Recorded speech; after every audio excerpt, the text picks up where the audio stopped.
So I gotta tell you about the biggest wake-up call I ever got as a producer. And it has to do with a song that I was working on many years ago that had, I kid you not, 52 tracks inside. Yes, a simple techno track. So back then I had just moved to Berlin, got signed to an underground techno label, and I was working on my first release every single day, every single night, all the time. And I was really trying to push myself artistically and technically. So I was adding more layers, new complex parts, and mixing chains that are really advanced. And when I finally called it a day and said like, okay, this is it, this is ready, I will send it to the label, I was sure that Martin, the guy who ran the label, would be blown away by the quality of these tracks. But his response killed me. It was something along the lines of, "Philip, your production skills are impressive, but that's your biggest problem. Your tracks sound so overloaded, we just can't release them like that." Now, I was devastated, especially after putting so much hard work into this. But since he was kind of a mentor figure for me back then, I swallowed my ego, I swallowed all the frustration, I just asked him like, man, what should I do differently? And all he tells me is,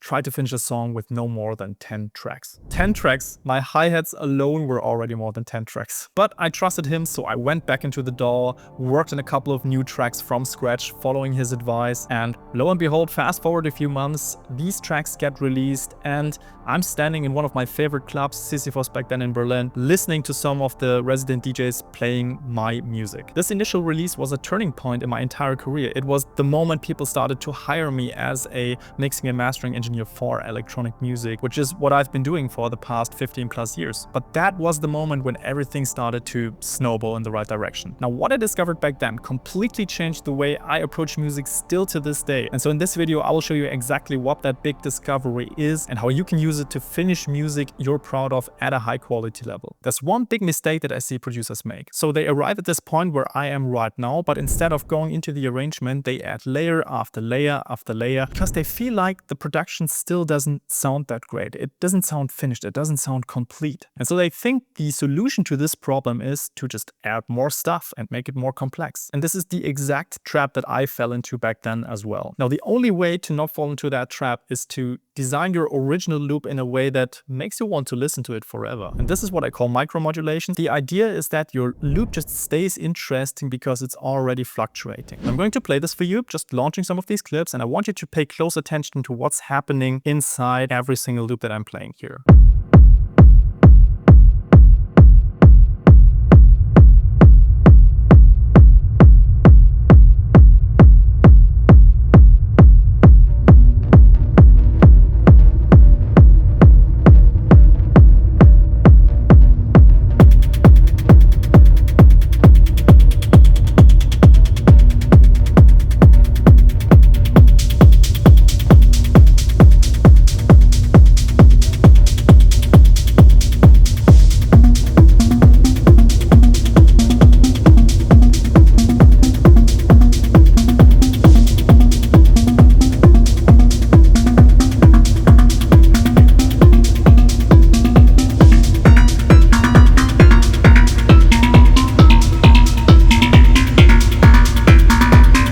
I bet there is a difference between listening to this and listening to one of your current loops with the same amount of tracks. And like, no judgment, I was the exact same way. My loops were too robotic, too stiff, too still. But this already sounds like an evolving track and I haven't even arranged anything. The mental image I often use to describe this is your loop must feel as if it was surfing. So imagine it like riding the waves. You're taking this turn, you're taking that turn, then the wave comes crashing. So you're standing on the same board, you're almost standing still, but still you're in motion all the time and taking turns. So you design your original loop, you arrive at this floating, surfing state, and then you're ready to go into the arrangement. Now you're probably wondering, what is he actually doing to create this kind of movement? So on something as simple as the shaker, I'm very often doing a trick which is mapping an LFO to the frequency of erosion and also creating like a little bit of an auto pan so that it fluctuates from left to right. And yeah, sometimes also something as simple as a filter.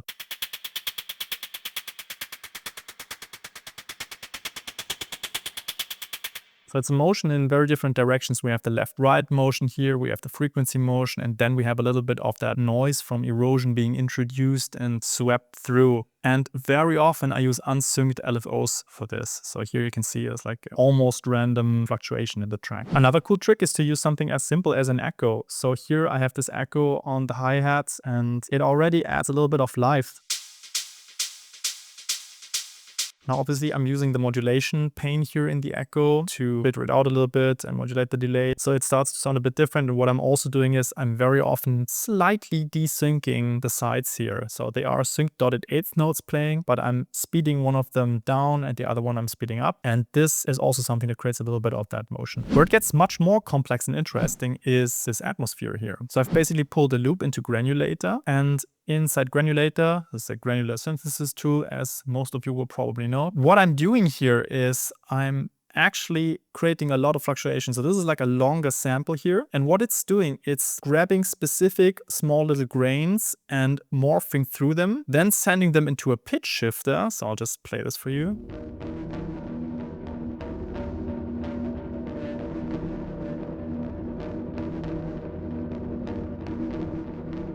So there are the internal LFOs at work in the granulator, sometimes sweeping through this, sometimes going back. So it has like almost a bell-ish type of sound. I send a small percentage of that into the shifter. And here I just focused the ring modulation here on a specific frequency that I just wanted to highlight a little bit. The same thing is happening here with the resonators that are then being fed into an amp, then into an echo, then into an auto filter that I'm using later on in the track, and into a granular reverb in the end. Now, the reason I don't go through every setting here is because that's not the point. The point here is I'm trying to create textures that are evolving, and granular synthesis is a really cool tool to do this with. And especially if you then later on highlight specific resonances, shift frequencies around, and then send that also into a granular reverb, for example. This is what really creates nice textures that feel very unpredictable, but that's exactly what makes it exciting. Now let's hop over to the lead synth, because here there's also something that will probably help you quite a bit. Let's play this quickly.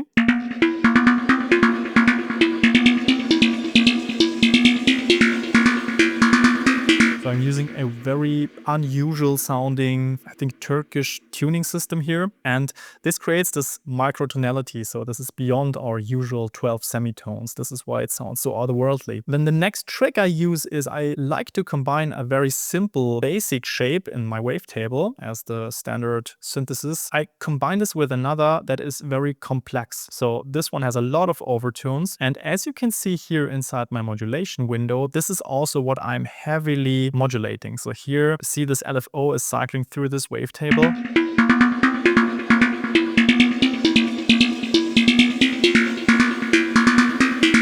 Also a little bit of frequency modulation going on, which once again creates nice rich overtones. And so here again, I'm pushing this filter a little bit. Yeah, so the resonance of this filter is quite up to create once again a little bit of that overtone texture. And the reason I'm doing all of that is because then I can send this rich textured overtony sound into these send effects. And this is where the real magic happens. Here you can go really crazy, like there's no right or wrong. And I don't even have like a system that I can show you with this, because this is what I call creative exploration in the production process. So you literally slap on effects where you are confident that they will do something with that texture that you've created and morph that around. So as you can see in this one, I have an echo going into a grain delay, going into a phaser flanger, going into a granular reverb.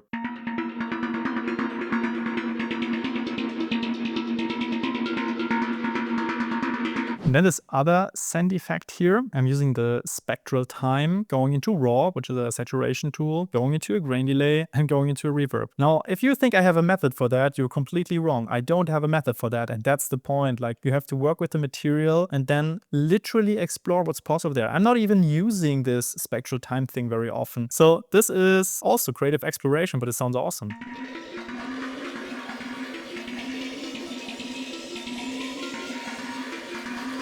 Now let's put this together with these send effects.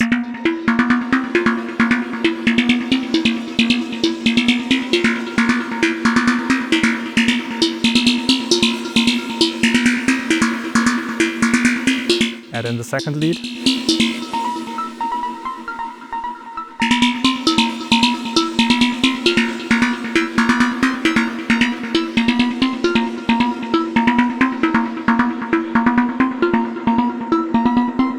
Well, this sounds great, but it's still just a loop. So how do you apply this to an arrangement? This is exactly what I'm about to show you right now. Just quickly, if you want personalized help with finishing tracks, with reaching a higher level of quality, with actually getting where your reference tracks are, my team and I would love to support you. We have a coaching and mentorship program. You can check it out at pickyourself.com/coaching. The link is also in the description. So how do I get from this to that? And why does this work and not sound still like a collection of boring loops? Now, this is where you have to look at what's happening under the hood here. And this is what very few people actually show. These very important, tiny automations happening on pretty much every track. So you can see everywhere I have automations going on, and some of them are not that obvious. So if you're still arranging your first few tracks, I know that this can feel daunting. And the best way to overcome this is to analyze a lot of reference tracks. I'm personally not a big fan of slapping a reference track into your session, mapping that arrangement out, and then building your own arrangement alongside, because you will always feel frustrated. You will listen to the reference, it will always sound better, and also the arrangement that they created, it kind of only makes sense with their sound design and their mixing. So it's a weird concept. But what I do like is to analyze a bunch of reference tracks, take notes, and also set markers to really understand how they are built, and then using these types of structures and almost create like your own building block templates, so you have an idea of typical structures in your genre. And if you're more experienced, this will come naturally. So I've built this arrangement just on the fly. The interesting thing is that it only comes to life once you actually play around with automations. Let me walk you through a couple of interesting moments in the song. So the intro starting with a typical filtered kick drum. And what I wanted is to drop this into a moment where already it sounds very deep and very immersive and almost haunting. So this is why I then drop the kick and the rumble at the same time.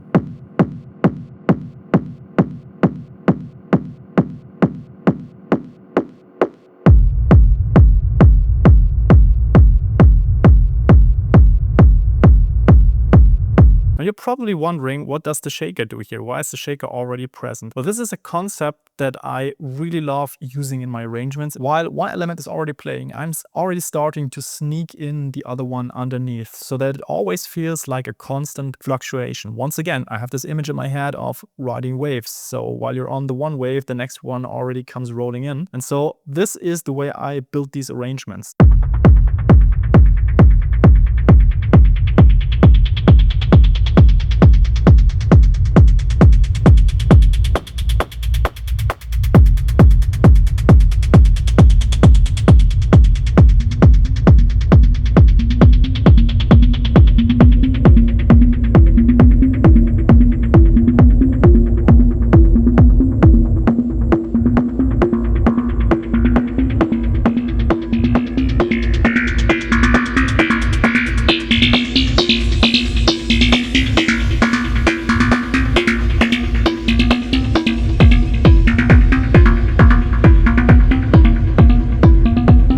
As you can see, I sneak in the lead sound while this is still fluctuating. And that's really important. I don't just introduce an element and keep it static from there. No, it's constantly evolving. Filters are closing, opening up, and like filters is just the most obvious thing, but I'm doing this with many more elements. The important detail to show maybe is that I'm automating the wet dry on the echo of the hi-hat. So while this hi-hat is playing, it starts to become more complex, more rich sounding towards the end, so that here you have almost like a delayed throw, pulling the track into a new part. You will also notice is in this arrangement, I don't have like any risers or big swooshes or anything, because at this stage I don't even need it, because the clever automation and how I'm working with the sounds that I already have, this is making the transition from one part into the next. So let's check out how we go from this section into the next one here.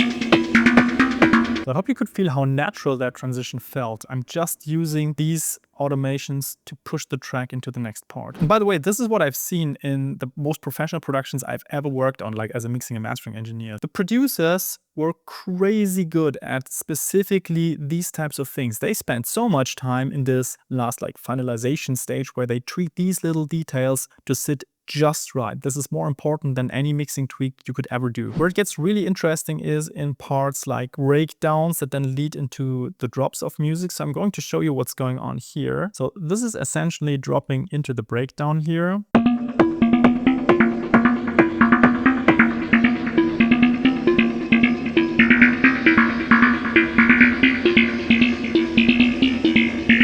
What I'm doing here is I'm playing around with the atmosphere, so this granular synth, and here I do something very interesting with the feedback on the echo device. So as you might know, the echo device in Ableton has a built-in feedback, and you can push this to over 100%. So this is at 118%, as you can see here. And this starts to create this effect of it getting louder and louder, and like you create this immense density in the sound, which is amazing. And if you use something like this, even on a background element, it can do a lot for your track. So check this out.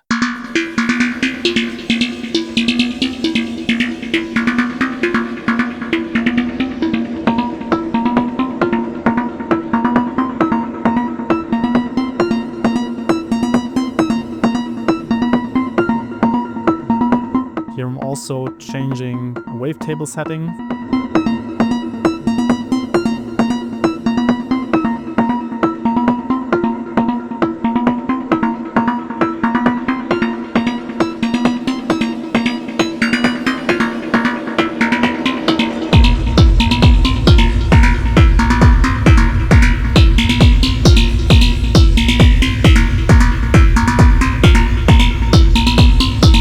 Like to do these things where I increase the intensity a lot on one effect and at the same time I modulate something on another track just to reinforce that. So overall the track to you as a listener feels like it's making a massive shift, but in reality it's just tiny changes in a few key elements. I'll now show you a little bonus technique that I use all the time to create immersive and lush sounding soundscapes without actually creating new material. Before we get there, if you want to finish music you're proud of consistently, I also have a free gift for you. It's called the Finisher Framework. You can get it at pickyourself.com/framework. The link is also in the description, completely for free. It will help you get to one great sounding song per month. So the bonus technique that I've promised you has to do with these send effects here. As you can see, I haven't even automated them yet, which is something that I normally do, but we have to do one important step before. What you need to do here is you need to shift this from post to pre. So post means it's after the fader setting. When I'm here on post and this is playing,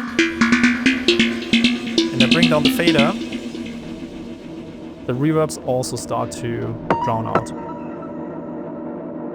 And here it actually continued to play it because I was in the section where the feedback is over 100%. But generally speaking, post fader means you're sending it wherever the fader position is. So if your fader is up, it's sending. If your fader is down, it's not sending. Now, if you put this to pre, you can actually have music play even if the fader is down. So the music is still getting sent to these send effects even if the fader is down. Now you can use this in very creative ways. Let me show you, because what if I want a little bit of texture in my intro? So I could come over, grab my lead sound and just duplicate it for a few bars, bring the track volume down completely, but we have to have the filter up still in this section. So what it's now doing, it is sending the signal from the lead into these send effects. So it's coming back through the effects in the return channels, but it's not going to play the original sound. So just the send portion.